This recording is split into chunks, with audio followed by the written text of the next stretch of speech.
Hey everybody! Technology is always getting smaller. A computer used to take up an entire room, but now it fits in the palm of your hand. Well, spacecraft aren't all that different. They're traditionally very large and difficult to build, but we're working on ways to miniaturize them. We're going to talk all about that on this episode of Crazy Engineering.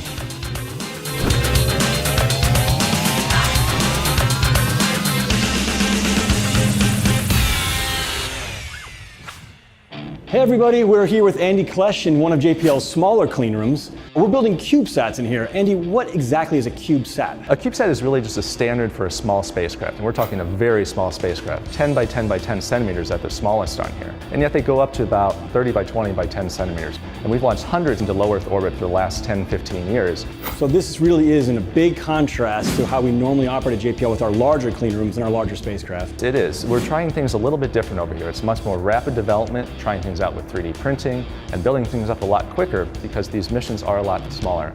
If I were to build Voyager today, could I miniaturize it? Could I make it really small? Absolutely not. Voyager has so many different capabilities, and these CubeSats are very, very limited, but they're very focused on what they do, so they can do one thing and do it very, very well. You're the chief engineer of one of these CubeSat projects. Could you tell us a little bit about the one you're working on? I work on Marco, or Mars Cube 1. Can we take a look at the spacecraft? Absolutely, it's right here. This looks more like a computer to me than a spacecraft. Can you explain a little bit about how it works? We have a propulsion system to actually steer us to Mars, a radio to talk back to Earth, and the computer and electronics so that we can actually operate. So Marco's actually going to Mars? That's right, we're launching with InSight. So Marco will travel along with InSight all the way to Mars? Actually, there are two identical Marco spacecraft, and they'll separate from InSight at Earth. Each spacecraft will then travel to Mars on its own over 6.5 months. Marco's single purpose is to relay data back from InSight during its entry, descent, and landing at Mars. We're really excited about this. It's the first interplanetary CubeSats that we'll have. What do you see for the future of CubeSats? Because these are low cost, we see them going to many cool places throughout the solar system.